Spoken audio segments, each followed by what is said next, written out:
So చాలామంది students ఎక్కడికి ఎందుకు వస్తారు అని అంటే, ఇక్కడ నాన్ బ్యాంకింగ్ ఫినాన్స్ వాళ్ళు కూడా మీకు ఫినాన్స్ ఇవ్వడానికి రెడీగా ఉండేటువంటి సర్వీసెస్ని ఇస్తూ ఉన్నారు వీసోర్స్ నుంచి. అందుకే స్టూడెంట్స్ ఇంత సక్సెస్ రేట్ని, ఈజీ సర్వీస్ని పొందగలుగుతున్నారు. అయితే ఇక్కడ ప్రాసెస్ ఏ విధంగా ఉందనేది ఈరోజు మనతో పాటు నాన్ బ్యాంకింగ్ ఫినాన్స్ నుంచి పర్సన్ కూడా ఉన్నారు. వారితోనే అడిగి తెలుసుకుందాము ఇక్కడ ప్రాసెస్ ఏ విధంగా ఉంటుందని. హలో అండి, మీ పేరు? కార్తిక్ సార్. కార్తిక్ గారు, ఓకే.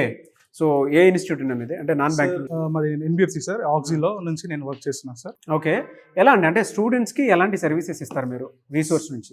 సో మనకి ఏంటంటే 2 టైప్ ఆఫ్ లోన్స్ ఉంటాయి సార్. బేసికల్ ఏంటంటే మనము అన్సెక్యూర్ లోన్స్కి ప్రిపేర్ చేస్తాము. ఓకే. సో అన్సెక్యూర్లో ఏంటంటే సార్ మనకి financial co-applicant father, mother, anyone, brother, sisters ఎవరున్నా కూడా మనం ఫైనాన్షియల్గా తీసుకొని మనం లోన్ ప్రాసెస్ అనేది చేస్తాం సార్. ఓకే. సో వాళ్ళకి బేసికలీ అంటే మినిమం అమౌంట్ ఉంటే చాలు సార్. వాళ్ళకి నాన్ కొలెటరల్ అయినా పర్లేదు? నాన్ కొలాటరల్ చేస్తాం సార్ ప్రాసెస్. ఓకే, అదే ప్రాసెస్ ఉంటుంది? Yes sir. ఓకే. ఎలా అండి, అంటే జనరల్గా మీ దగ్గరకు వచ్చేటువంటి స్టూడెంట్స్ దేని మీద ఎక్కువ ఎడ్యుకేషన్కి వెళ్తూ ఉన్నారు? ఎంఎస్ఆ? MS sir. ఎంఎస్ అండ్ యూకేకి వెళ్తున్నారు సార్ ఇప్పుడైతే ప్రెసెంట్. ఓకే. సో వాళ్ళకి మీరు ఎక్కువ services yes sir, exact resource నుంచి? Yes sir. వెరీ గుడ్ అండి. అంటే జనరల్గా ఎంతవరకు ఉండేటువంటి అవకాశం, లోన్ ఫెసిలిటీ ఎంతవరకు ఉంటుంది సార్? అప్ టు మనకి సిఓ ఇస్తాం సార్. కాస్ట్ ఆఫ్ ఎడ్యుకేషన్ మొత్తం కూడా మనం కవర్ అవుతుంది సార్.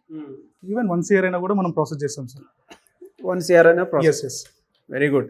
మీరు ఇచ్చే ఎడ్యుకేషన్ లోను దేనికి కవర్ అవుతాయండి సార్? మనం ఇచ్చే ఎడ్యుకేషన్ లోను మనకి tuition fee, living expenses and local expenses కూడా మనము తీసుకోవచ్చు సార్. ఎనీవేస్, థ్యాంక్ యూ అండి. Thank you so much for the information, Karthik. Thank you sir.